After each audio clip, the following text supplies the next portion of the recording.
sure am glad to have you and Ellie home again. And we's glad to be home, Pa. Come sit down at the table and I'll fetch you a cup of coffee. Now, Ellie, don't go spoiling him straight off. We fought hard for that women's lib. And won. Is you and Jethro gonna treat us as equals now? I'm going to do better than that. You and Ellie sit down at the table, and I'm going to serve you breakfast. How about that? Oh, no, Pa. Don't say no, Ellie. Let's give it a try. But I don't want Pa waiting on me. Oh, I don't say every meal. But a little turnabout is fair play, as the saying goes. She's right, Ellie. What's sauce for the goose is sauce for the gander. Come on. It's kind of fun to be waited on for a change. Of course it is. And it shows that the men folks has learnt their lesson. You bet we have. Morning, Uncle Jet. Morning. What are you doing? I am serving breakfast to our women folks. I'd like you to help me. Are you out of your gourd? Didn't you learn nothing from them Japanese girls? You and me is glorious sublime beings. These is just two female nothings. Jethro, we has promised to give up all that kind of thinking. That's a rap. That's a real rap. Boy, I think you better come on outside. I'll take him to the woodshed and beat the sublimeness out of him. Granny, sit down.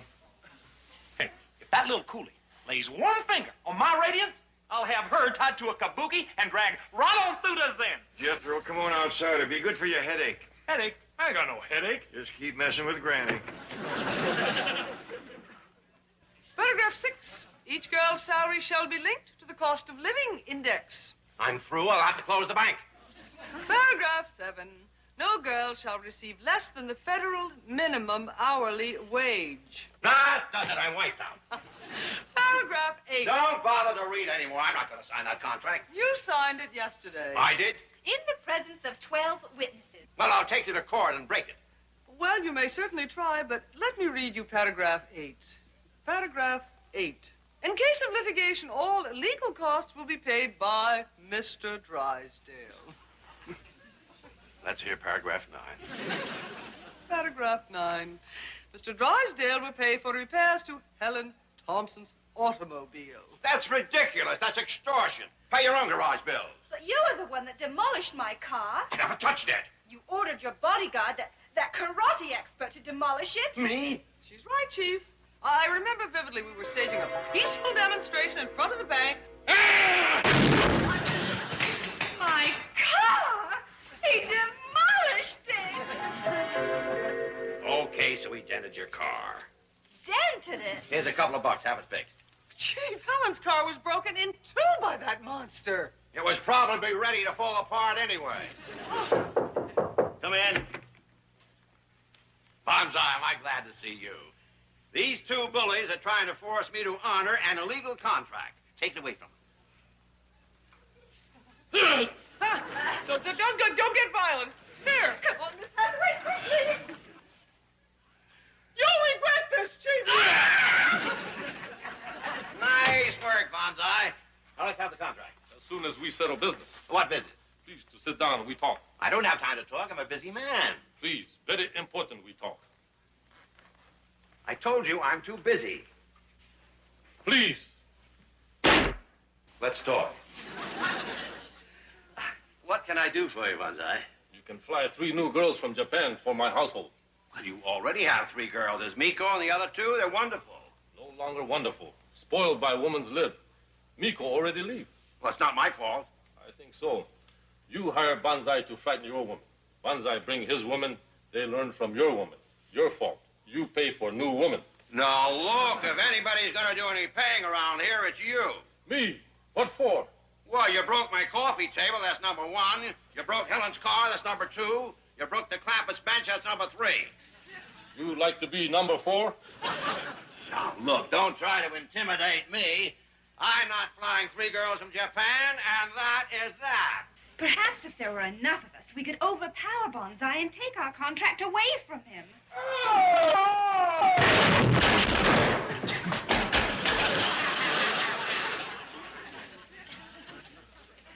Miss Hathaway, make arrangements to fly 3 girls from Japan right away. All right, all you untouchables, out of the kitchen. My exalted radiance is going to have breakfast. You gonna cook your own victuals? Are you kidding? I got my own personal cook and servant. Hey, Miko, chop, chop. Miko is here? Well, yeah, I was sitting out front. She come up and said she done left Bonsai. Could she come back here? Why would she want to do that? Why else? Like they says in Japan, she rubs me.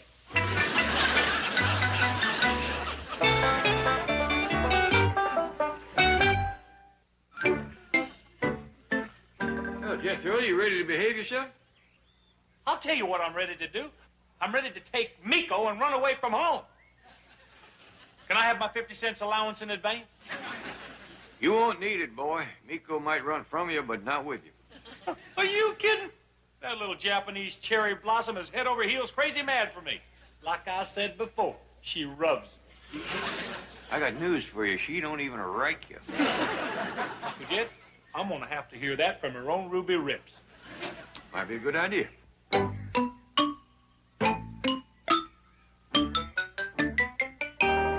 Now, Miko, don't you worry. Ellie and me had trouble with our men folks, too, but they come around. And so will Bonsai. I hope Granny-san is right. Banzai is very unhappy with Miko. Well, you just stay here until he changes his tune. Thank you so very much. Is Jethro ready to behave himself? He says he's ready to run away from home. That's even better. I'll go pack his bag. Watch it, lowly Occidental female.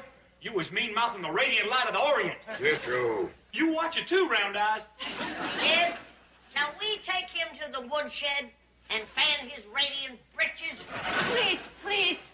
Miko caused too much trouble between Jethro-san and honorable family. I am sorry. I will go. Oh, sit down, Miko. You didn't cause no trouble. He's always like that. Miss Mako, you Yamaha with Jethro-san, and we will ride for luxury. On 50 cents a week? Will you please leave me and my Japanese sweetheart alone? Jethro-san, I am not your Japanese sweetheart. Are you telling me you ain't Japanese? I am Japanese, but not your sweetheart. Is that plain enough, stupid sand? Greetings, Ellie. Howdy, Miss Jane. Say hello to Oscar. Hi there, little fella. Ellie Mae, we girls at the bank need Granny's help. What's the trouble? Well, Bonsai has seized our contract and won't give it back to us. Oh, Granny'll make you do it. She'll whomp him again. That's what I wanted to check with you. Granny did vanquish Bonsai, didn't she? Yeah, he got her mad. There used to be another iron bench just like this one right yonder. Well, that rascal hauled off and hit it with his bare hand and just busted it all to pieces.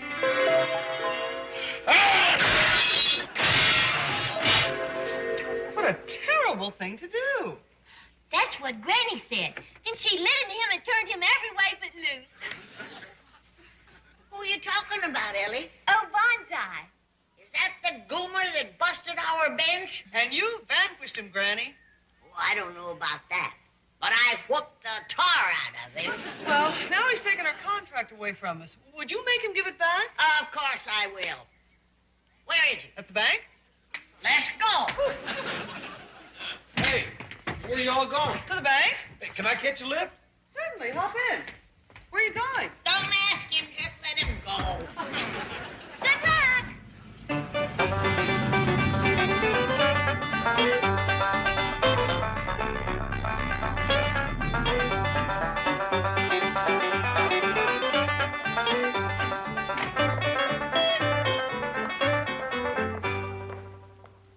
Whose car is this, Miss Jane? It's Helen's. Bonsai broke it just the way he did your bench. Where is that junk maker? In Mr. Drysdale's office. I'll learn him to go around busting up people's furniture and automobiles. Atta girl, Granny. Thanks for the lift, Miss Jane. Jethro? Where are you going? I'm running away from home. Running away from home? Why? That family of weed benders I've been living with won't let me live the kind of life I'm entitled to. And just what kind of life is that? One of sublime happiness as a member of the magnificent, exalted Oriental nobility. And, just where do you plan to find that kind of life? Your exalted magnificence. Well, I thought I'd try the YMCA. I don't know how sublime that will be. Well, I can't be too choosy when my allowance is only 50 cents a week. Jethro, take my advice and go back home. To them rubes and hay shakers? Never. Well, it's better than starving. I'll get along. I got all the necessities of life right here. Such as? 4 ham hocks, a side of fat back, 2 pot roast, and a turkey. Jethro, how long do you think that will last? Well, it'll take me through the rest of the day. I done told you for the last time, Mr. Bonsai. Oh! Now, are you ready to do as I say? Oh, yes, Honorable Granny-son. Now, you get down front and give Miss Jane her contract. With great haste. And while you're down there, you fix Miss Helen's car that you busted. Oh, so sorry, but Banzai not mechanic. Are you gonna give me some more of your sass? Oh, no. Banzai become instant mechanic. Thank you, Granny. Oh, you're welcome, honey. All it takes to handle men is a little feminine charm. Are they gone? Yes. I forgot that Granny can handle bonsai. Cancel the plane reservations for those Japanese girls. But, Mr. Drysdale, you gave your word. That's despicable. Well, it's also economical. I save $1,000. And so you see, dear boy, there is absolutely no chance of living a life of oriental luxury at the YMCA, especially on 50 cents a week. Then I reckon I'll just have to go back home. A very wise decision, Jethro. Miss Hathaway, I have the pleasure to return your contract. Well, thank you, Bonsai. You know Jethro said? Oh, yes. Yeah, we's both sublime male beings. Banzai not feel too sublime right now, but will feel better when new girls arrive from Japan. Are you getting a new batch? That's correct. I made plane reservations for them myself. Hot dog! Hey, remember, Bonsai, we's buddies. You and me, share and share alike. Did you get your contract back, Miss Jane? Oh, yes. Thank you, Granny. Now, you get busy and fix Miss Helen's car. Oh, yes. Right away. And you have him. Oh, yes, ma'am. Sure will. Bonsai and me is buddies. Granny, you'll be happy to know that I talked Jethro out of running away from home. After the nice thing that I done for you? You wanted him to run away? Well, just long enough to get him over his oriental sublime nonsense. Oh, I am so sorry, but where could he go on his allowance? Oh, yeah, that's, how about your apartment? Granny. Well, you can come and stay with us. Well, that's a marvelous idea. I'll suggest it. Jethro, how would you like to take over my apartment? You mean it? Here are the keys. I'm going to move in with the Rubes and hay shakers. Oh, boy, thank you, Miss Jane. You're welcome. Come on, Granny. Hey, Bonsai, did you hear that? I'm gonna have my own swinging bachelor pad. Very nice. Hey, you come on in with me. I'll throw my whole allowance into the deal. You furnish the girls, I'll furnish your money. How about it? Your uncle have $95 million, correct? Oh, more than that. How about it? Share and share alike. This deal. Partner, son. Come on, partner. Let's fix the car and we'll have our own bachelor wheels. Granny, I can't thank you enough. Glad to do it. Look what's coming.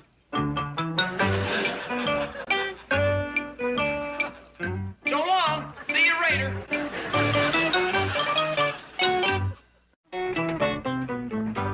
Do you think you fetched long enough clothes, Miss Jane? Oh, yes. It won't take Jethro long to get homesick. Living in my apartment can be very austere. No cooking, no noise, no television. Jethro's gonna miss television.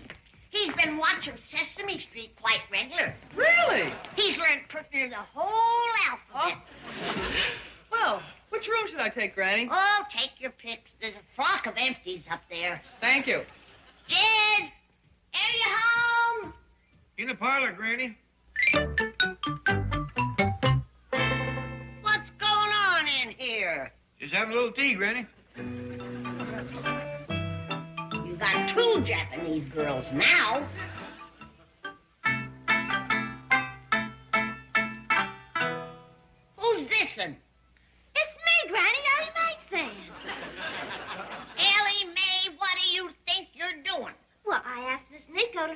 how Japanese girls does such a fine job of making men happy. Get up from there, you traitor. Now, take it easy, Granny. I figure it wouldn't hurt Ellie none to learn a few secrets from other countries. I like it, Granny. It's fun. Once again, Miko displeased Granny-san.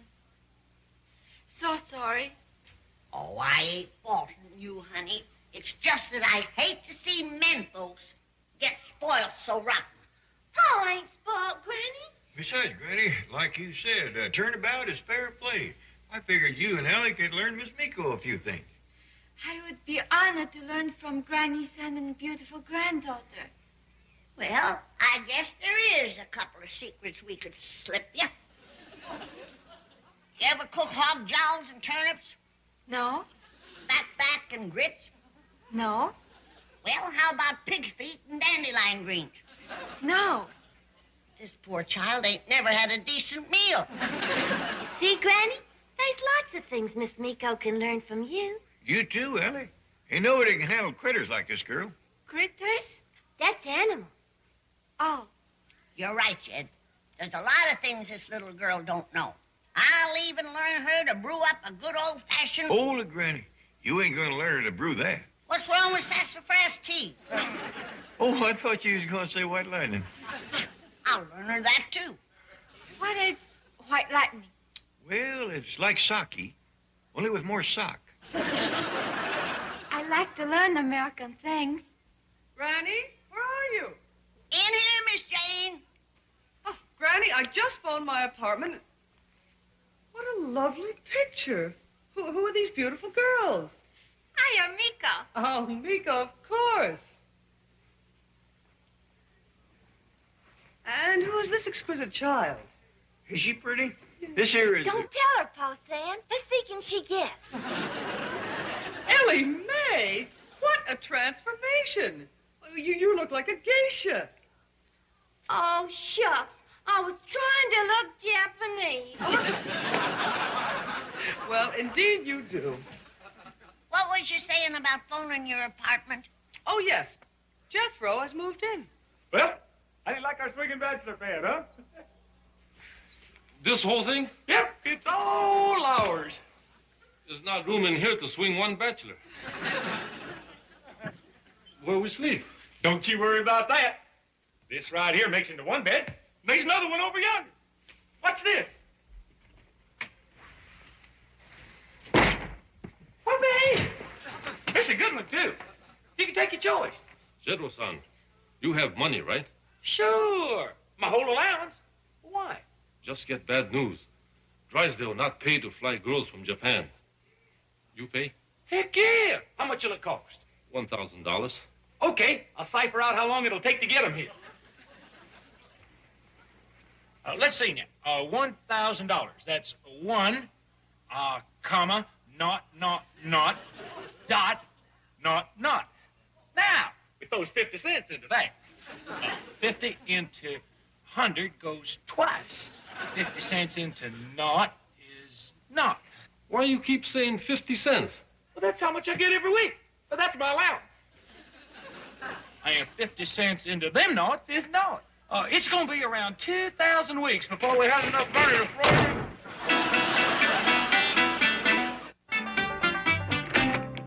Well, Mr. Banzai-san. How are you? Oh, I'm afraid this not Banzai's day. As Jedro-san would say, everything get roused up. Yeah, I'm sorry to hear that. Anything I can do? You can persuade Miko to return to House of Banzai. Well, before I do that, you got to promise that you go along with what the women folks call equal rights. I promise anything to get Miko back. She is beautiful cherry blossom on the tree of my life. She is lovely butterfly in the garden of my heart. My house is sad without Miko. Forget Miko. Who this? Pretty little thing, ain't she? あなたは私の命の美しい桜でございます。あなたは私の心の綺麗な蝶々さんでございます。What's all that he spouted to me, Pa San? All right, I know, Ellie Mae-san. This girl, Ellie Mae? That's right, she's my daughter. Oh, so sorry. Once again, Miko become light of my life. Where is she, please? Well, I think she's out in the kitchen with Granny Sam. She's upstairs now, Pa Sam. Hey, Miko, somebody to see you.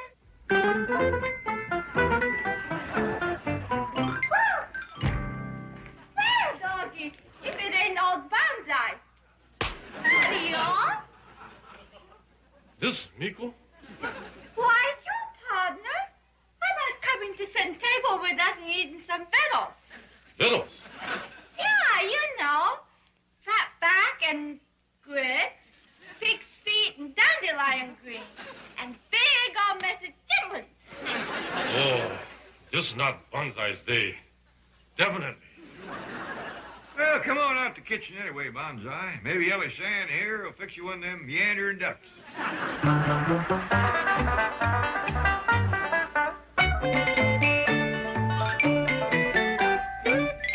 Put your feet up. Come on. Head up. Round and round. Hold on, everybody.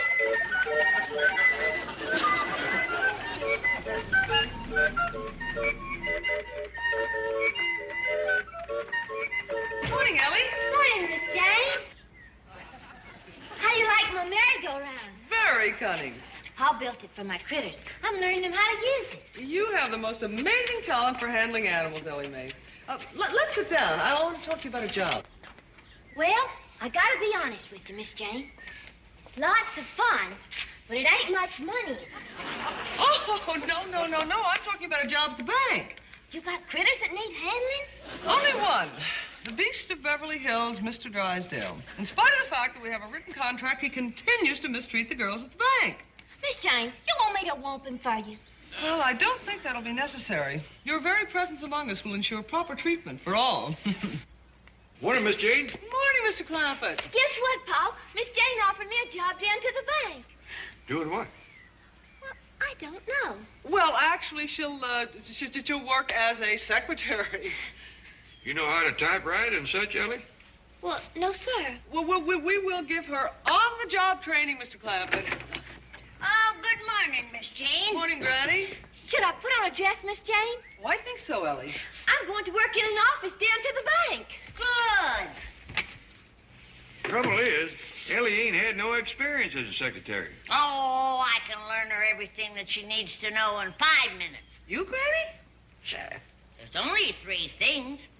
Eye rolling, wiggle walking, and lap setting. What's that got to do with being a secretary? Jed, didn't you ever see Theda Barra in Office Wife? I don't recollect I did. Well, Theda wound up marrying her boss. And for 4 reals, she never touched a typewriter. Granny, it appears you see this job mainly as a way for Ellie to meet fellas. How do you see it? Same way. Well, I'll be back to pick her up on my lunch hour. Don't call to do that, Miss Jane. Jethro can fetch you down the bank. Oh, thank you. And I'll get her to look like a secretary. Wonderful. Bye.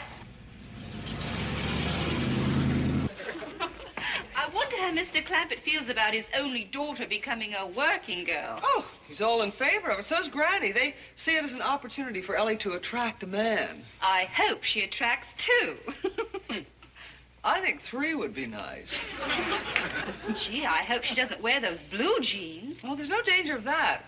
Granny has promised, in her own words, to fix her up to look like a secretary. Well, Good. Miss Jane? in here, Ellie.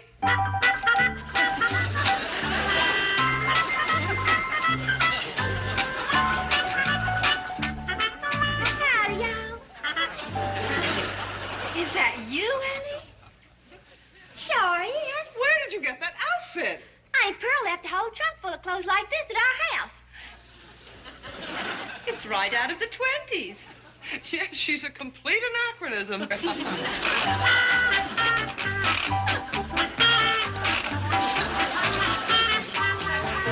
do y'all like that? What was it? Wiggle walking.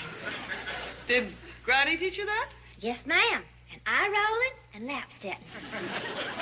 What? Granny considers those the 3 fundamentals of secretarial training.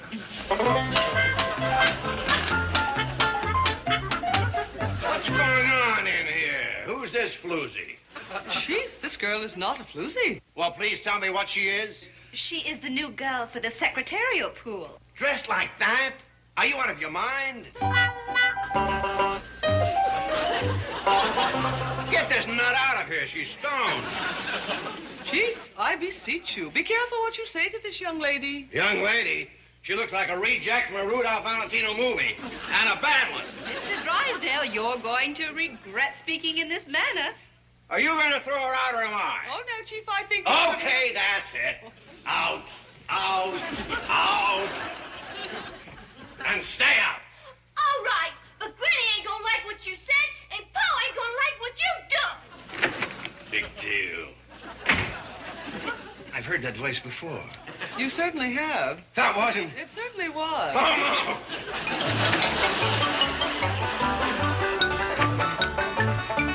Ellie, darling, don't be mad at Uncle Milby. I was just having a little fun. I knew who you were all the time. Well, that makes it all the worse. Pa's gonna really be mad at you now. Oh, no, please. Miss Hathaway, see that this girl gets a raise immediately. But, Chief, she hasn't even started to work yet. That's immaterial. I also want her to have a bonus and a shorter working hour. How about the rest of us? Forget it. Well, Mr. Drysdale, if I get a raise and a bonus and shorter working hours, all the other girls has got to get them, too. Thank you, Ellie. You're going to get yours, Hathaway. What did you say I was going to get, Chief? Your raise. Oh, thank you, Chief. How about me? You're going to get yours, too. What about all the other girls? Oh, all right, a blanket raise for everyone. Jolly good. I'll go give them the news. Marvelous. Mr. Drysdale, you're a nice man after all. Well, be sure you tell your father that when you go home to change out of that ludicrous dress. Granny chose that dress for her. Now, you tell Granny that she has excellent taste with this dress. It's too beautiful to be wearing around a dirty old bank. Yes, sir. All right, Hathaway, put him up. Defend yourself. Ellie Mae! Yes, sir, Miss Jane? Ellie Mae, wouldn't you like me to drive you home? Well, it's a long way to Wigglewalk. See you later, Chief. Bet your life you will. I'll be waiting for you. Ellie Mae, from now on, you and I will be inseparable. Bye.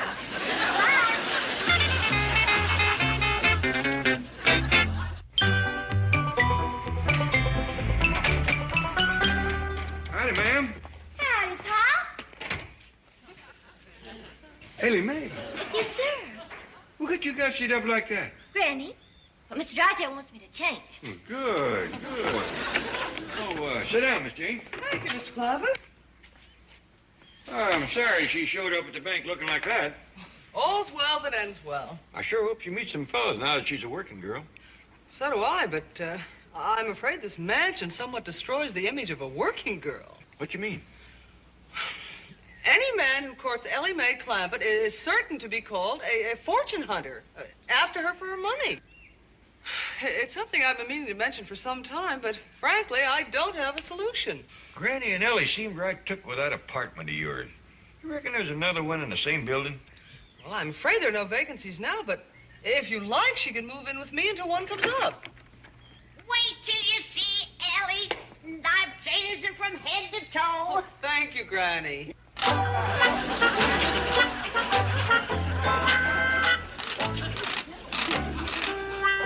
How did you change her? I toned her down. Now she's a cross betwixt Lillian Gish and Bessie Love. This is Miss Hathaway's apartment. Okay, open it. Mr. Drysdale, it's highly irregular entering a tenant's apartment in their absence. Look, Fitty, I told you I've taken over the mortgage on this building. Now, shall we discuss your delinquent payments? I'll open it. Why the interest in this particular apartment? Miss Hathaway is my secretary. Oh, I understand. Well, I'll get busy immediately. Repaint, repaper, new carpeting. I'll have it completely redecorated. You do that, and I'll foreclose your mortgage. What? Do you have any bed bugs or cockroaches in this apartment? No, sir. I'll bring some in. What was that? What about rats or mice? You got any of those? No, not one. Well, get some. Mr. Drysdale, I don't think I understand. How much is the rent of this crummy apartment? Only $65 a month. I'll double it. What? Triple it. You want me to raise the rent on your secretary's apartment? You bet. Where's the bedroom? Where does she sleep? Well, the bed's here in the wall. You see, it pulls down like this. Yeah, well, just nail it shut. Yeah, pretty nice bathroom. Thank you. Louse it up. Louse it up? Yes, break the tile, stop up the plumbing, think of something. Be creative. Ooh, very nice drapes. Cushions to match. Miss Hathaway made those all herself. Really?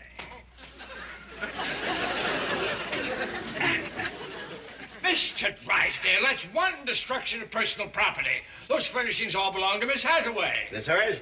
Yes, sir. What are you doing? Having revenge. Revenge on what? She put me over a barrel at the office. I'm putting her over the barrel right here. Oh, I don't like it. Miss Hathaway's a very nice tenant. Are you a nice landlord? I try to be. Well, stop trying. From now on, you're going to be the #1 rat fink. Looks like I'm going to have to settle for #2. I'm going to ignore that, but I'll never forget it. Now, I want Miss Hathaway harassed night and day. I want her life made miserable for her. I want this apartment under constant siege. Mr. Drysdale, did you serve in World War II? Yes, I did. Which side? These snide remarks of yours are going into the file. And when your mortgages do, look out. Well, I'm sorry. It's just that I've always considered myself a hard-hearted landlord. I've been called some pretty mean names in my time, but next to you, I'm a pussycat. Well, keep your claws out, pussycat. The next time I see Miss Hathaway, she better have scratch marks.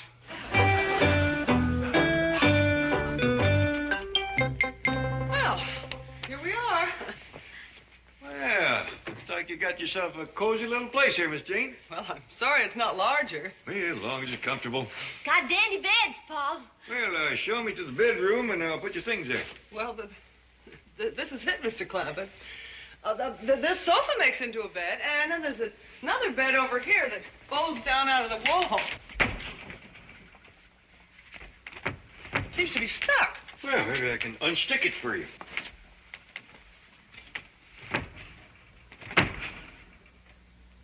This thing has been nailed shut, Miss Jane. Nailed shut? Who could have done that? I don't know. Well, I'll see if I can pry it loose.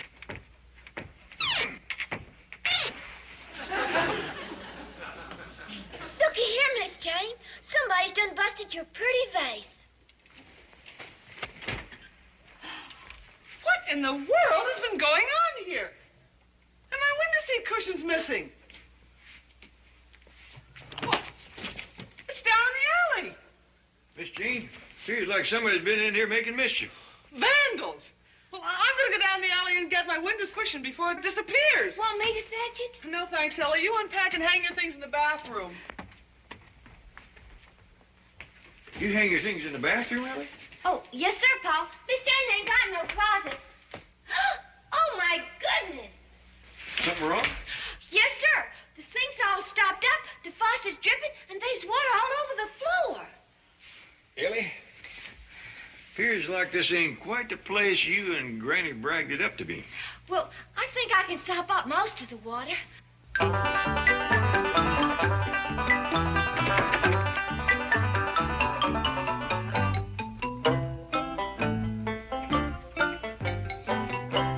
What are you doing here? Just tidying up. Now, well, beat it, Shorty.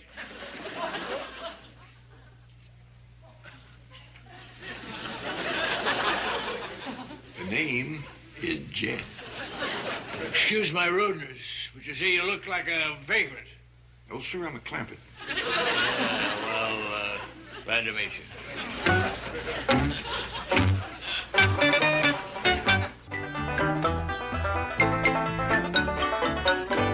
Oh, here, Miss Jane. Let me give you a hand. Oh, thank you. Oh, Miss Hathaway, what's going on in here? somebody threw my seat cushion out the window, and I had to get down the alley and get it. You know that's not what I mean. Now, whose suitcase is that? Is somebody moving in here with you? Mr. Finney, I had planned to tell you about it. I'm going to have a roommate. Oh, no, none of that. Out he goes. Mr. Finney, my roommate is Ellie Clampett. Told me his name was Jed. Ellie Mae, are you in there? Yes, Miss Jane, be right out. I sopped up as much as I could, but it's still a mite damp. Mr. Finney, this young lady is going to be my roommate. All right, your rent's doubled. Doubled? Oh, well, that hardly seems fair. All right, it's triple. How do you like that? Well, I don't. Almost $200 a month for this little room is exorbitant. That's all right, Miss Jane. I'll pay it. You? You look like a pauper. No, sir. I told you I was a clampet. You ask me, you're a bum. Well, you ain't exactly the pleasantest man I ever met. Big deal. Get lost. Now, wait. Mr. Clampett, please don't let my irascible landlord upset you. I can handle him. You sure? I've been doing it for years. His bark is worse than his bite. He has got a right surly bark. Well, don't worry. Ellie and I will be just fine. Well, let me know if you have any trouble. We will. And thank you very much. Bye. Bye, Ellie. Bye, Paul. Bye, Mr. Landlord. Hit the road, Rube. Mr. Pay no attention to my landlord. He probably got up on the wrong side of the bed. You mean mouse me again? I'll put him back to bed. Well... I'm moving in here because we's going to work together. With Mr. Drysdale at the bank? Yes, sir. I'm going to be his secretary, just like Miss Jane. Well, it makes my job a lot easier. Is that your suitcase? Yes, sir. But you don't have to tote it for me. My pleasure.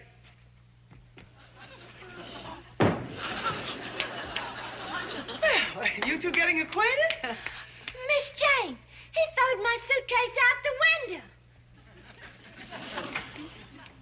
Mr. Finney, you're terrible. Mr. Finney, you are beautiful.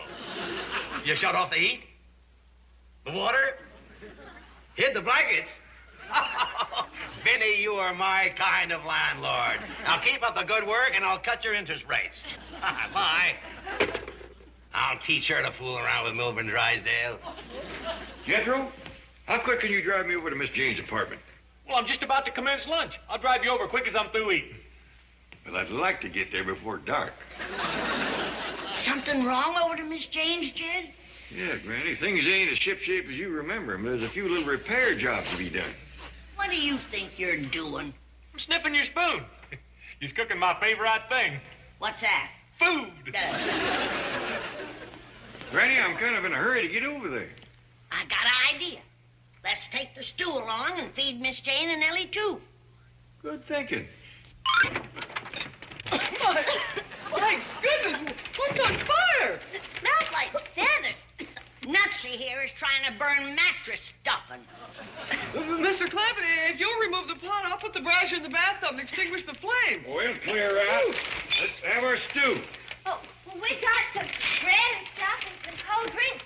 We got grape and orange, lime, strawberry.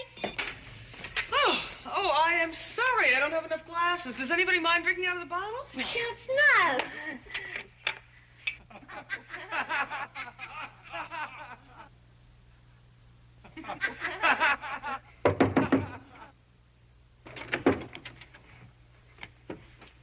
Oh, it's you, Mr. Finney.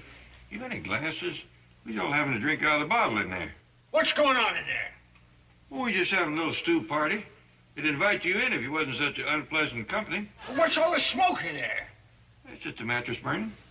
You're an arsonist. No, sir, like I told you before, I'm a clampet. I'm going to call the police. Well, don't call too many of them. We hardly got enough to go around as it is. Do you mean it? Are you serious? You got Miss Hathaway thrown into jail? That's right. They carted her off to the pokey not half an hour ago. Oh, Finney, you're a genius. Why, you're even rotter than I am. Mr. Drysdale, coming from you, that's a real compliment. Miss Thompson, on the double. Yes, sir? Oh, get Mr. Finney's mortgage out of the file. I'm going to cut his interest payments in half. Right away, sir. Oh, and bring in that decanter of 100-year-old brandy you girls gave me for my birthday. Yes, sir. We gave you a bottle of 100-year-old brandy? Yes. Oh, I don't suppose the deductions have shown up in your paychecks yet. But thanks anyway.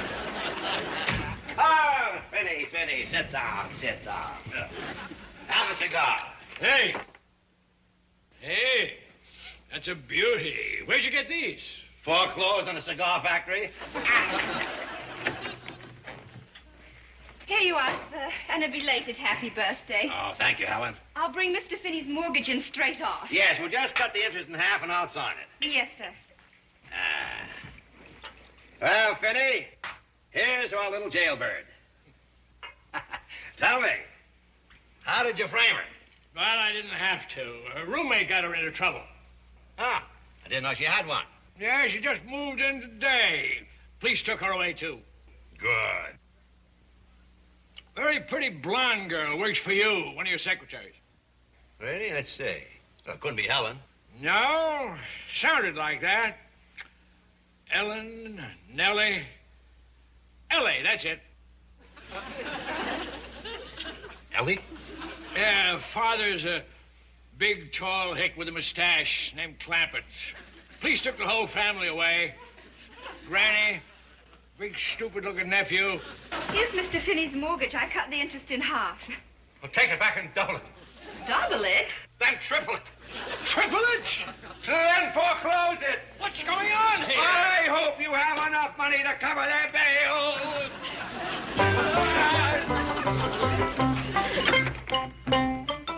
It was all just a terrible misunderstanding. You've been completely exonerated. Well, we was at first, but we's cooled off now. Well, you'll be happy to know that a complete confession has been signed by the janitor of this building. I don't believe we've met him. Janitor, on the double. Yes, sir. Mr. Finney. Is that bathroom spotless? Yes, sir. Well, come back later and clean the rest of the apartment. Yes, sir. And, oh, Finney, see that we're not disturbed. We're going to have a stew party. Yes, sir. Do you know what a stew party is, Finney? Yes, sir. I do now.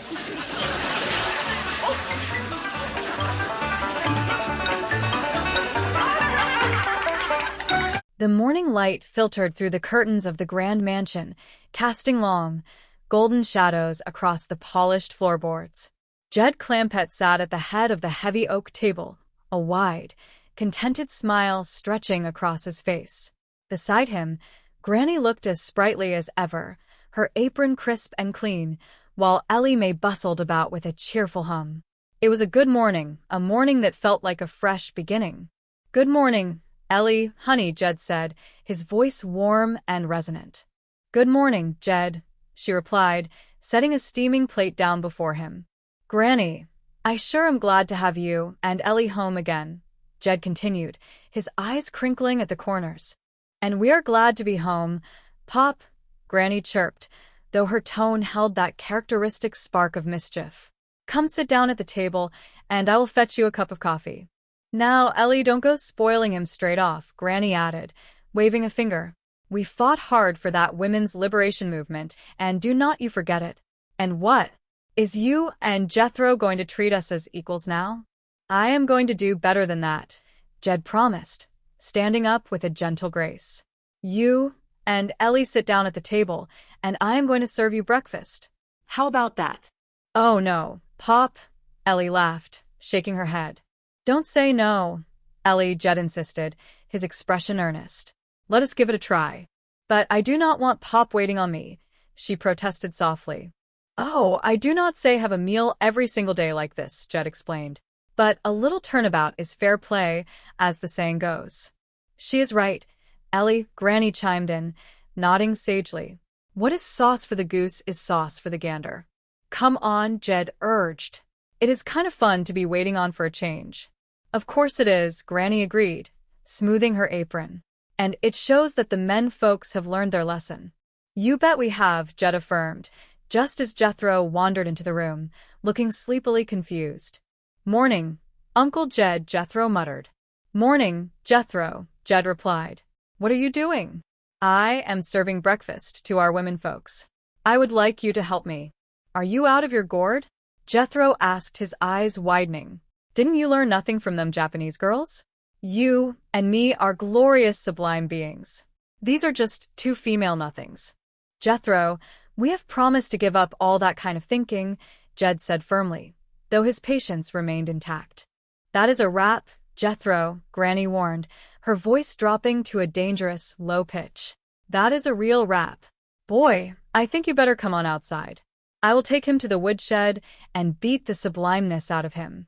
Granny, sit down, Jed pleaded, trying to maintain the peace.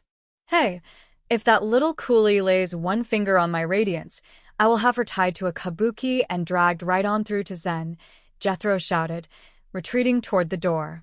Jethro, come on outside, Granny commanded. It would be good for your headache. Headache? I do not have no headache, Jethro replied, sounding baffled. Just keep messing with Granny, Jed muttered under his breath, knowing exactly what was coming. Meanwhile, at the bank, the atmosphere was far less harmonious.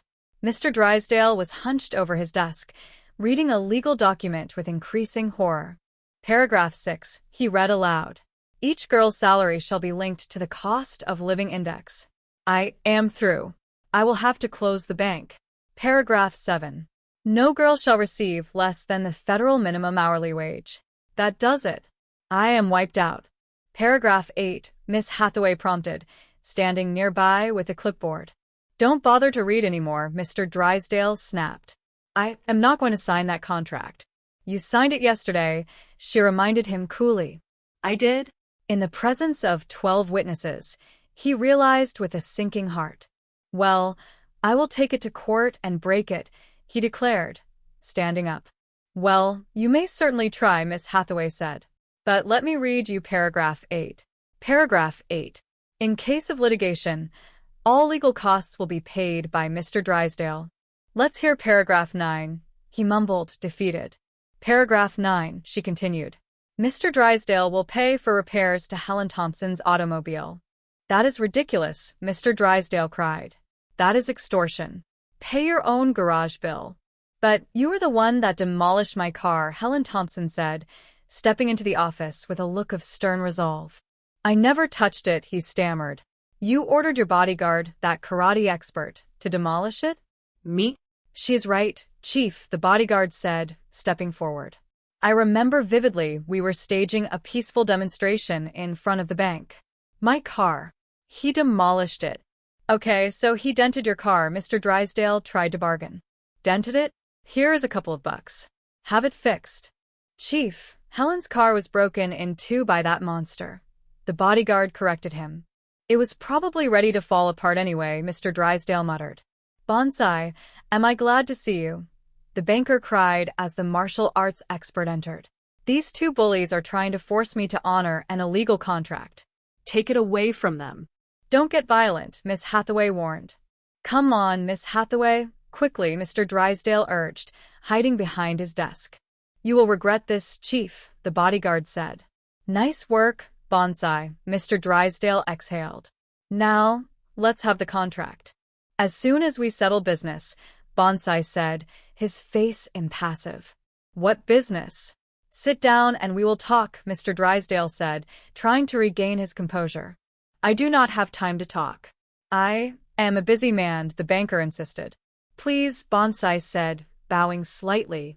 Very important we talk. I told you I am too busy, Mr. Drysdale repeated. Please, let's talk, Bonsai persisted. What can I do for you, Bonsai? Mr. Drysdale asked, exasperated. You can fly 3 new girls from Japan for my household, Bonsai stated clearly. You already have 3 girls, Mr. Drysdale reminded him. There is Miko, and the other 2. They are wonderful. No longer wonderful, Bonsai replied. Spoiled by a woman's lip. Miko already left. Well, it is not my fault, Mr. Drysdale said defensively. I think so, Bonsai countered. You hire Bonsai to frighten your woman. Bonsai bring his woman. They learn from your woman. Your fault. You pay for new woman. Now look, if anybody is going to do any paying around here, it is you, Mr. Drysdale snapped. Me? What for? Bonsai asked, tilting his head. Well, you broke my coffee table, that is number 1. You broke Helen's car, that is number 2. You broke the Clampetts' bench, that is number 3. You would like to be number 4? Now look, don't try to intimidate me, Mr. Drysdale said, pointing a finger. I am not flying 3 girls from Japan, and that is that. Perhaps if there were enough of us, we could overpower Bonsai and take our contract away from him, Helen suggested, exchanging a look with the others. Miss Hathaway, make arrangements to fly 3 girls from Japan right away, Mr. Drysdale ordered, suddenly changing his tune.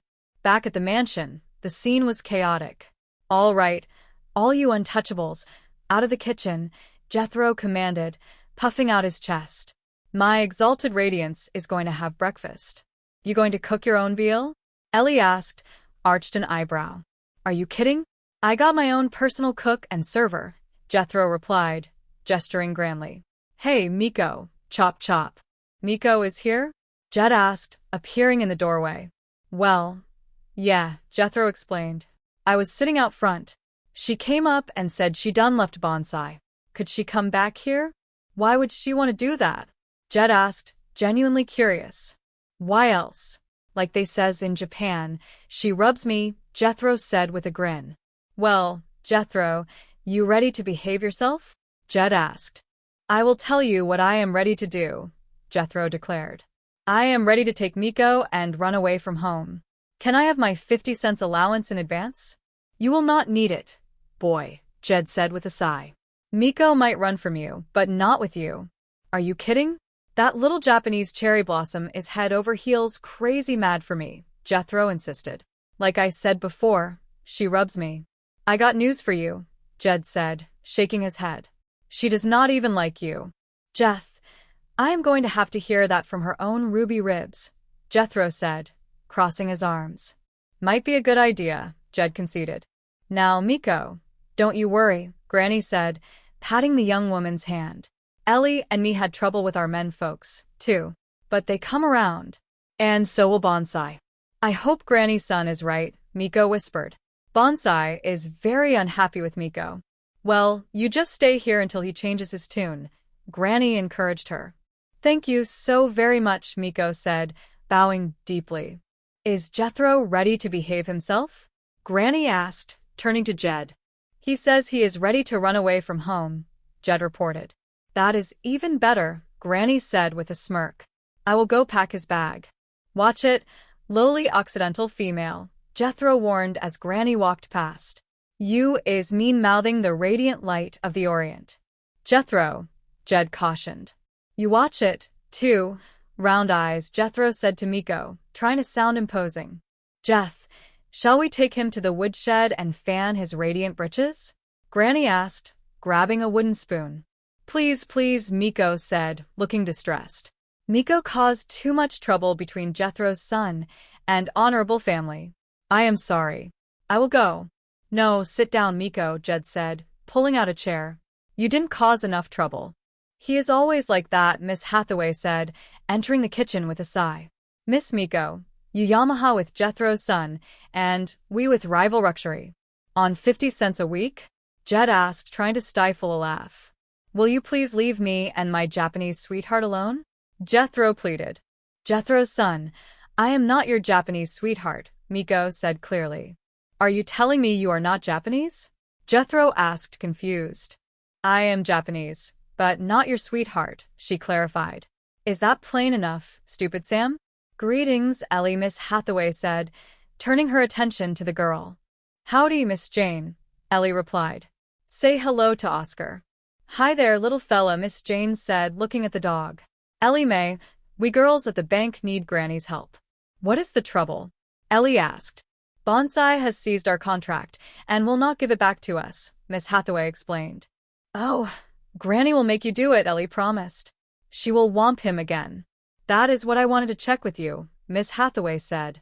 Granny did vanquish Bonsai, didn't she? Yeah, he got her, May, Jed chuckled. There used to be another bench just like this one right here.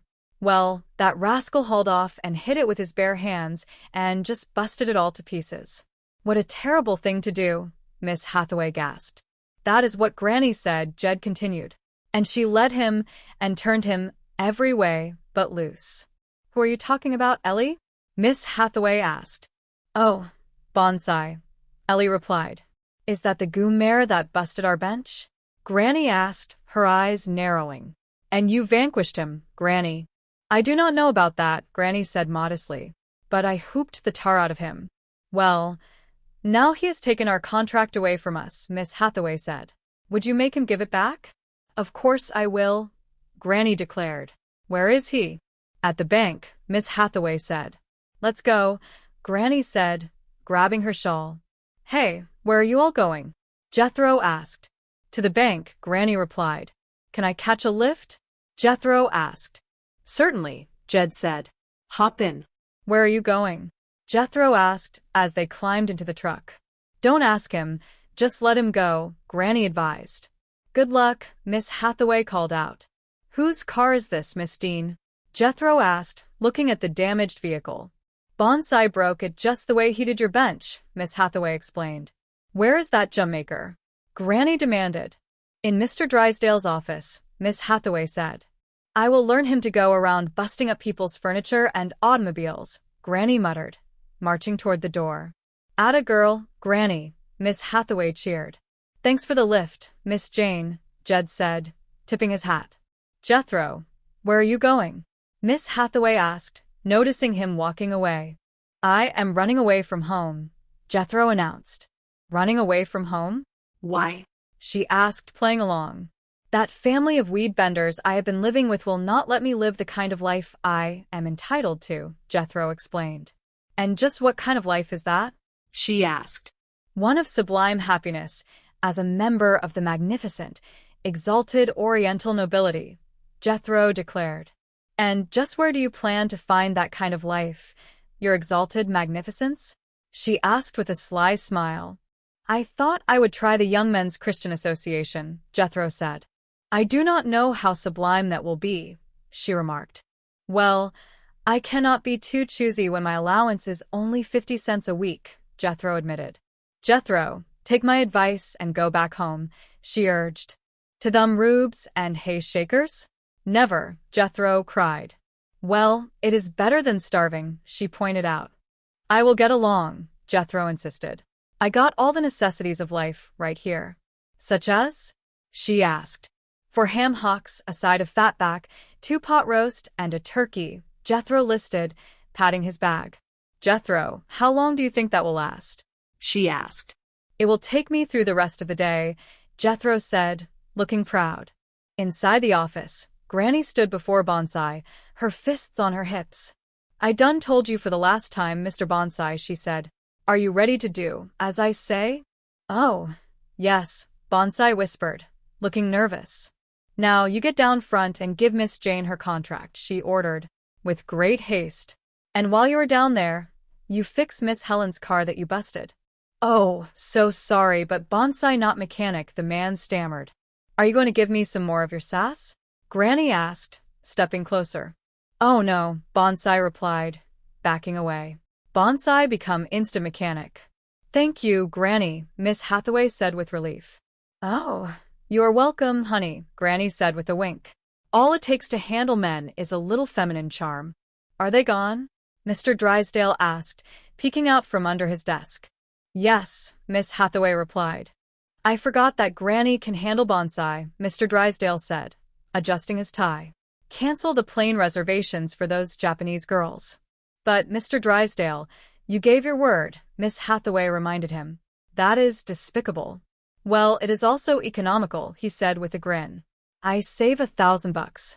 And so you see, dear boy, there is absolutely no chance of living a life of Oriental luxury at the Young Men's Christian Association, especially on 50 cents a week, Miss Hathaway told Jethro as they walked back to the bank. Then I reckon I will just have to go back home, Jethro sighed. A very wise decision, Jethro, she said. Miss Hathaway, I have the pleasure to return your contract, Bonsai said, handing over the papers. Well, thank you, Bonsai, she said. You know what Jethro said? Oh, yes. We are both sublime male beings. Bonsai does not feel too sublime right now, but will feel better when new girls arrive from Japan. Are you getting a new batch? Miss Hathaway asked. That is correct, Bonsai replied. I made plane reservations for them myself. Hot dogs. Jethro cheered. Remember, Bonsai, we are buddies. You and me sharing. They are alive, Jethro noted, pointing to the paperwork. Did you get your contract back, Miss Hathaway? Jed asked, arriving at the scene. Oh, yes, thank you, Granny, she said. Now you get busy and fix Miss Helen's car, Granny instructed. Oh, yes, right away, Bonsai said, scurrying off. And you have him, Granny said to Miss Hathaway. Oh, yes, ma'am, she replied. It is your will. Bonsai and me are buddies. Granny, you will be happy to know that I talked Jethro out of running away from home, Jed said with a grin. After the nice thing that I done for you? Granny asked. You wanted him to run away? Jed asked, surprised.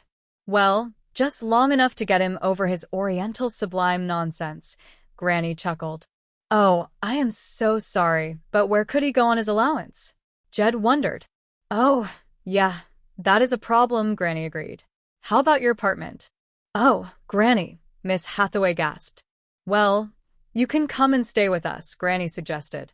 Well, that is a marvelous idea, Miss Hathaway said. I will suggest it. Jethro, how would you like to take over my apartment? She asked. You mean it? Jethro asked, his eyes lighting up. Here are the keys, she said. I am going to move in with the Rubes and Hayshakers. Oh, boy. Thank you, Miss Jane, Jethro cheered. You are welcome, she said. Come on, Granny. Hey, Bonsai, did you hear that? I am going to have my own swinging bachelor pad, Jethro shouted. Very nice, Bonsai replied, sounding weary. Hey, you come on in with me, Jethro offered. I will throw my whole allowance into the deal. You furnish your girls, I will furnish your money. How about it? Your uncle having $95 million, right? Oh, more than that, Jethro boasted. How about it? Share and share are right. This deal, partner, son. Come on, partner. Let us fix the car, and we will have our own bachelor wheels. Granny, I cannot thank you enough, Miss Hathaway said. Glad to do it, Granny replied. Look what is coming. So long. See you later. Do you think you've fetched along enough clothes, Miss Jane? Jed asked as they prepared to leave. Oh, yes, she said. It will not take Jethro long to get homesick. Living in my apartment can be very austere. No cooking, no noise, no television. Jethro is going to miss television. He has been watching Sesame Street quite regularly. Really? Jed asked. He has learned to prepare the whole alphabet, she laughed. Well, which room should I take, Granny? Miss Hathaway asked when they reached the mansion. Oh, take your pick, Granny said. There is a flock of empties up there. Thank you, Miss Hathaway said. Jed. Granny called out as they entered the house. In the parlor, Granny, Jed replied. What is going on in here? Granny asked, stopping in her tracks.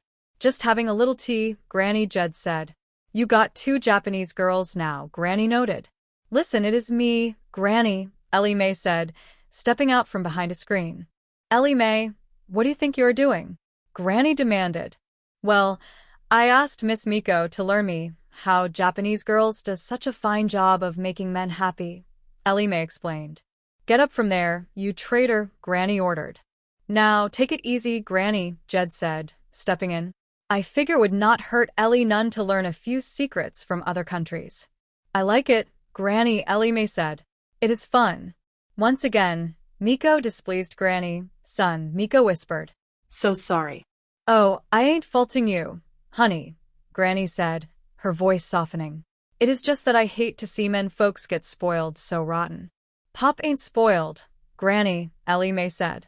Besides, Granny, like you said, turnabout is fair play. I figure you and Ellie could learn Miss Miko a few things. I would be honored to learn from Granny and beautiful granddaughter, Miko said with a sincere smile. Well, I guess there is a couple of secrets we could slip you, Granny said, sitting down.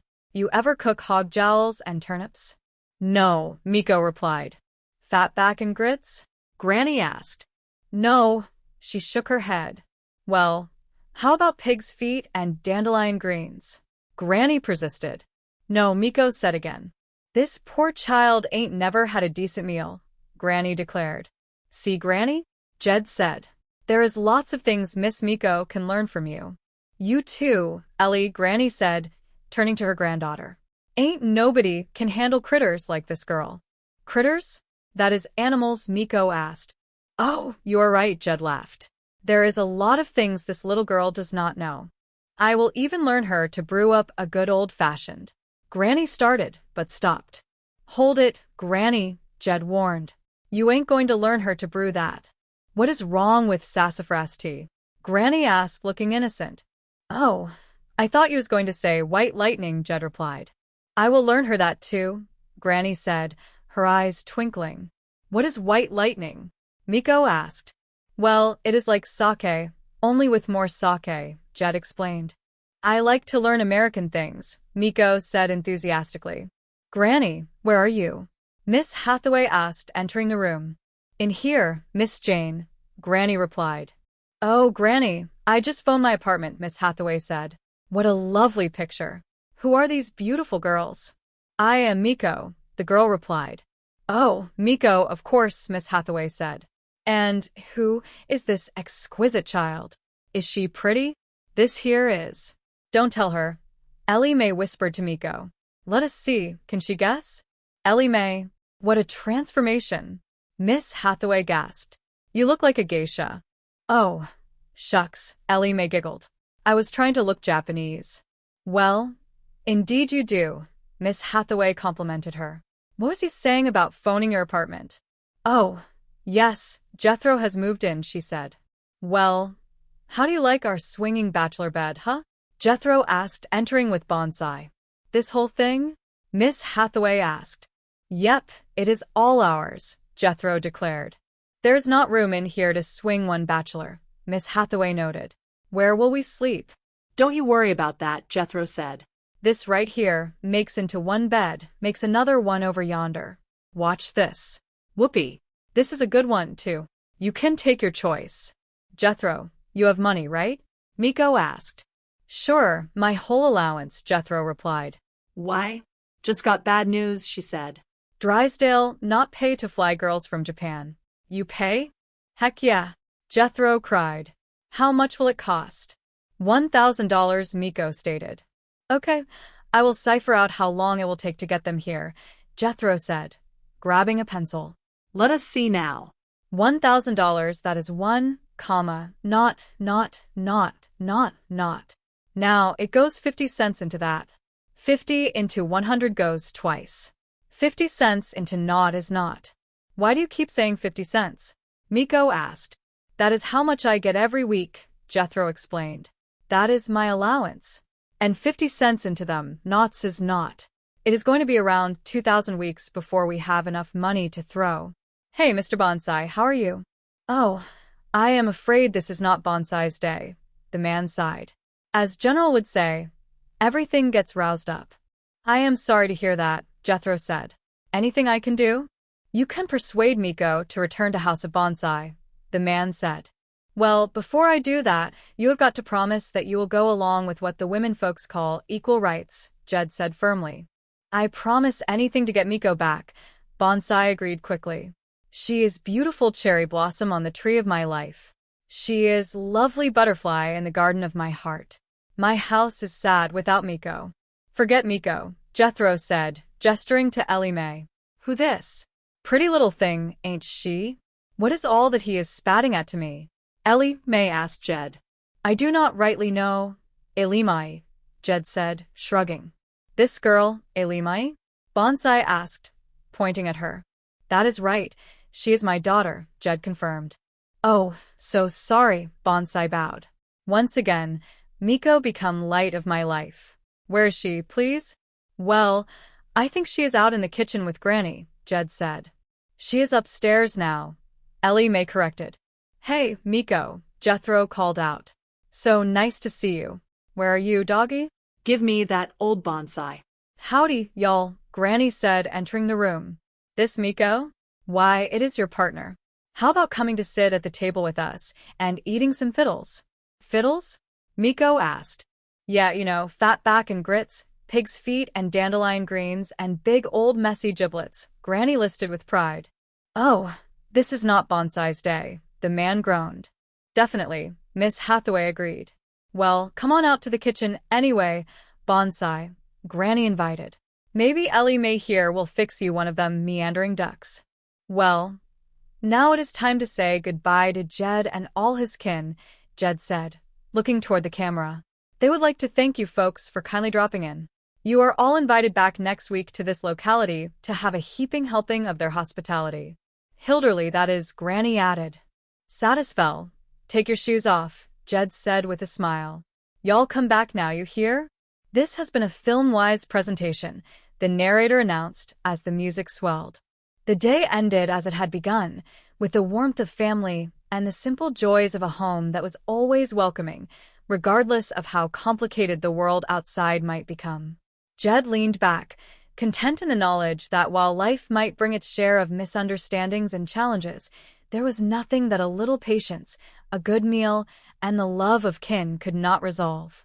He watched as the others laughed and chatted, the sound filling the halls of the mansion with a sense of peace that no amount of money could buy. They were a family, and in that, they were richer than anyone could imagine. The lights of the mansion glowed brightly against the evening sky, a beacon of simple, honest living in the heart of a city that never stopped moving. And for the folks from the hills, that was exactly how it was meant to be.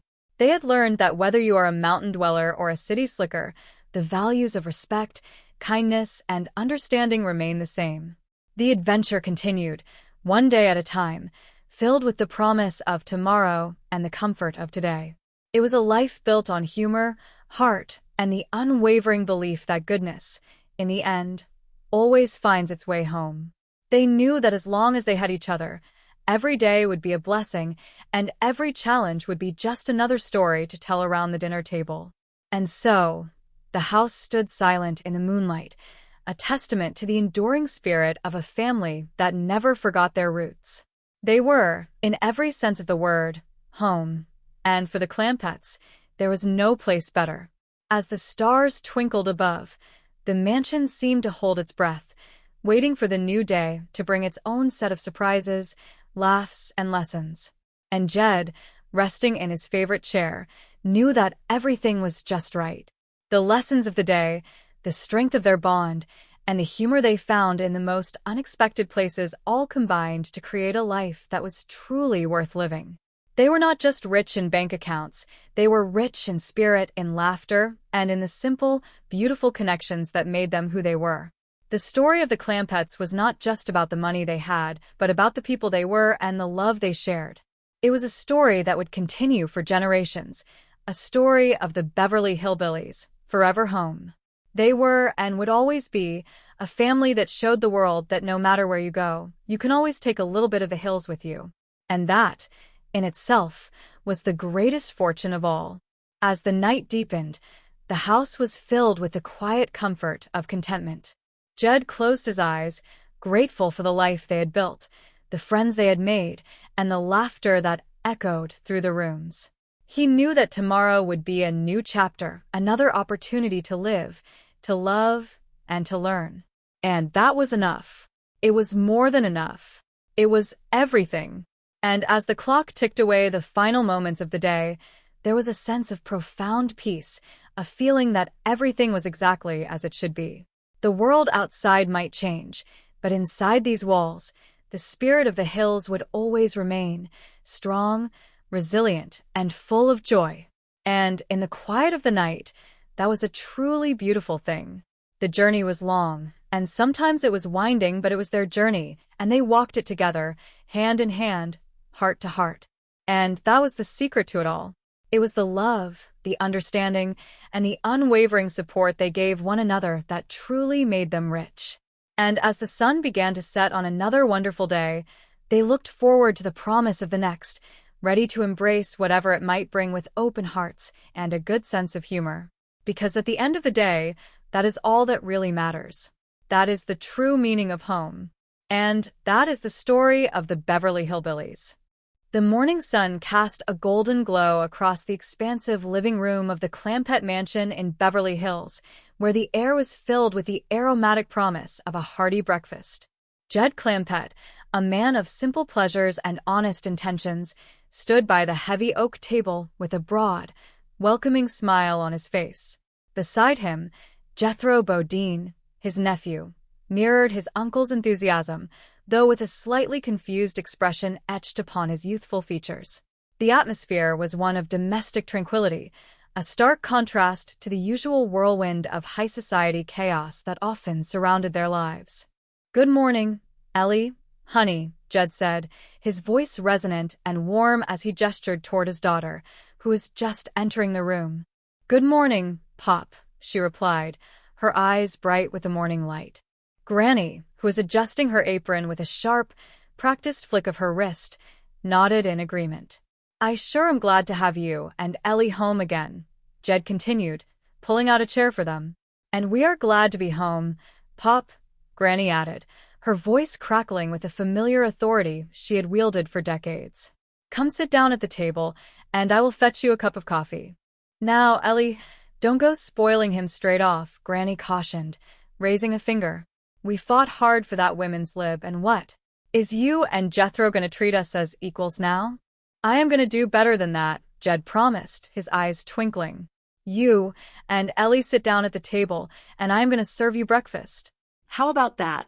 "Oh, no, Pop," Ellie protested, though she did not hide her pleased surprise. "Don't say no, Ellie," Jed insisted gently. "Let us give it a try." "But I do not want Pop waiting on me," she maintained, her heart touched by the gesture. "Oh, I do not say have a meal, but a little turnabout is fair play, as the saying goes," Jed said, echoing the wisdom of his ancestors. "She is right," Ellie Granny chimed in. "What is sauce for the goose is sauce for the gander." Come on. "It is kind of fun to be waiting on for a change." "Of course it is, and it shows that the men folks have learned their lesson." "You bet we have," Jethro piped up, trying to sound as authoritative as his uncle. "Morning, Uncle Jeth," Jethro added, noticing Jed moving about the kitchen with purposeful grace. "Morning, Jethro," Jed replied. "What are you doing?" "I am serving breakfast to our women folks." "I would like you to help me," Jed said, extending a platter of sizzling bacon. "Are you out of your gourd?" Jethro blurted out, his eyes widening. "Didn't you learn nothing from them Japanese girls? You and me are glorious sublime beings. These is just two female nothings." "Jethro, we have promised to give up all that kind of thinking," Jed said firmly. "That is a wrap. That is a real wrap. Boy, I think you better come on outside. I will take him to the woodshed and beat the sublimeness out of him," Granny threatened, brandishing a wooden spoon. "Granny, sit down," Jed urged. "Hey, if that little coolie lays one finger on my radiance, I will have her tied to a kabuki and dragged right on through to Zen," Jethro declared with a dramatic flair that bordered on the absurd. "Jethro, come on outside. It will be good for your headache," Jed said, his patience beginning to wear thin. "Headache? I ain't got no headache," Jethro replied, oblivious to the storm he was brewing. "Just keep messing with Granny," Jed warned. Meanwhile, at the bank, the atmosphere was thick with tension. Mr. Drysdale was hunched over his mahogany desk, reading through a stack of papers with an increasingly panicked expression. Paragraph 6. Each girl's salary shall be linked to the cost of living index. "I am through. I will have to close the bank," he muttered to himself. Paragraph 7. No girl shall receive less than the federal minimum hourly wage. That does it. I am wiped out. Paragraph 8. Don't bother to read anymore. I am not going to sign that contract. You signed it yesterday, Miss Hathaway reminded him, her posture impeccable. I did, in the presence of 12 witnesses. Well, I will take it to court and break it, Drysdale sputtered. Well, you may certainly try, Miss Hathaway replied coolly. But let me read you paragraph 8. In case of litigation, all legal costs will be paid by Mr. Drysdale. Let us hear paragraph 9, Drysdale groaned, defeated. Paragraph 9. Mr. Drysdale will pay for repairs to Helen Thompson's automobile. That is ridiculous. That is extortion. Pay your own garage bill, Drysdale shouted. But you were the one that demolished my car, Helen Thompson protested, standing nearby. I never touched it, Drysdale countered. You ordered your bodyguard, that karate expert, to demolish it? Me? She is right, Chief.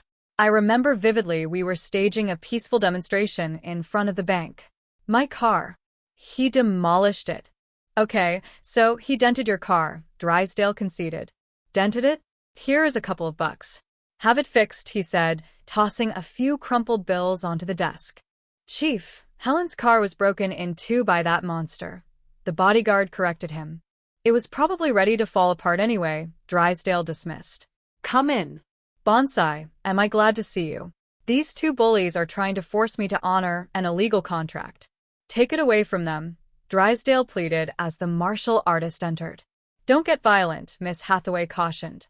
Come on, Miss Hathaway, quickly, Drysdale urged, scrambling behind his desk. You will regret this, Chief, the bodyguard said, his eyes narrowing. Nice work, Bonsai. Now let us have the contract, Drysdale said, regaining a modicum of his composure. As soon as we settle business, Bonsai replied calmly. What business? Sit down and we will talk, Drysdale barked. I do not have time to talk. I am a busy man. Please. Very important we talk, Bonsai insisted. I told you I am too busy. Please. Let us talk. What can I do for you, Bonsai? Drysdale asked, finally relenting. You can fly 3 new girls from Japan for my household, Bonsai stated. You already have 3 girls. There is Miko and the other 2. They are wonderful, Drysdale said. No longer wonderful. Spoiled by a woman's lib, Miko already left, Bonsai explained. Well, it is not my fault, Drysdale defended himself. I think so. You hire Bonsai to frighten your woman. Bonsai, bring his woman. They learn from your woman. Your fault. You pay for new woman, Bonsai countered. Now look, if anybody is going to do any paying around here, it is you. Me? What for? Well, you broke my coffee table, that is number 1. You broke Helen's car, that is number 2. You broke the Clampetts' bench, that is number 3. You would like to be number 4? Drysdale argued. Now look, don't try to intimidate me. I am not flying 3 girls from Japan, and that is that, Drysdale declared. Perhaps if there were enough of us, we could overpower Bonsai and take our contract away from him, Miss Hathaway suggested quietly. Miss Hathaway, make arrangements to fly 3 girls from Japan right away, Drysdale shouted, changing his tune instantly. All right, all you untouchables, out of the kitchen. My exalted radiance is gonna have breakfast, Jethro announced, strutting into the kitchen. You gonna cook your own veal? Jed asked, leaning against the counter. Are you kidding? I got my own personal cook and server. Hey, Miko, chop chop. Jethro commanded. Miko is here? Jed asked, surprised. Well, yeah. I was sitting out front. She came up and said, she done left Bonsai. Could she come back here? Jethro explained. Why would she want to do that? Ellie's May asked. Why else? Like they says in Japan, she rubs me, Jethro said with a smirk. Well, Jethro, you ready to behave yourself? Jed asked, crossing his arms. I will tell you what I am ready to do. I am ready to take Miko and run away from home. Can I have my 50-cent allowance in advance? Jethro asked. You will not need it, boy.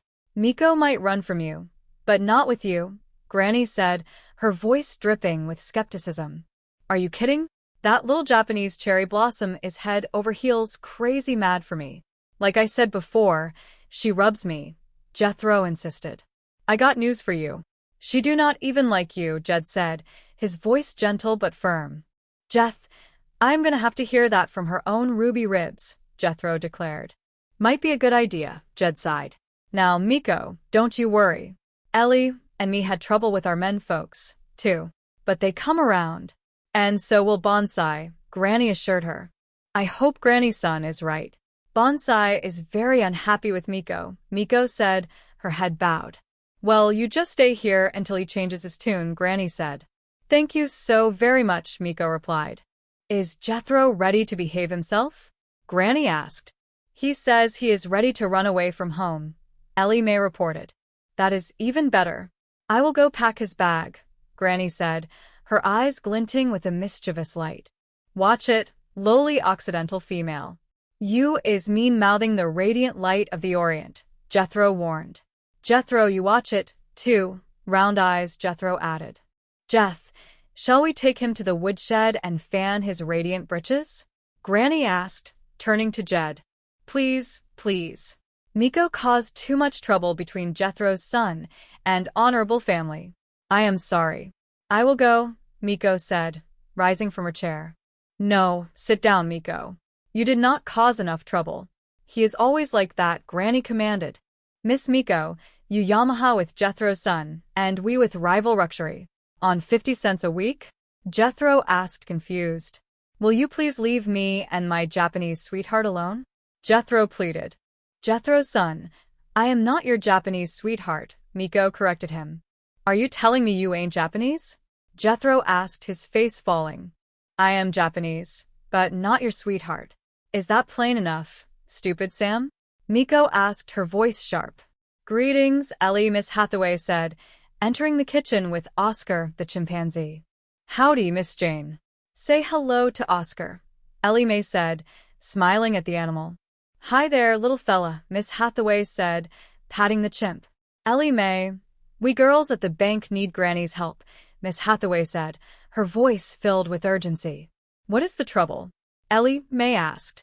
Bonsai has seized our contract and will not give it back to us, Miss Hathaway explained. Oh, Granny will make you do it. She will whomp him again, Ellie Mae said with confidence.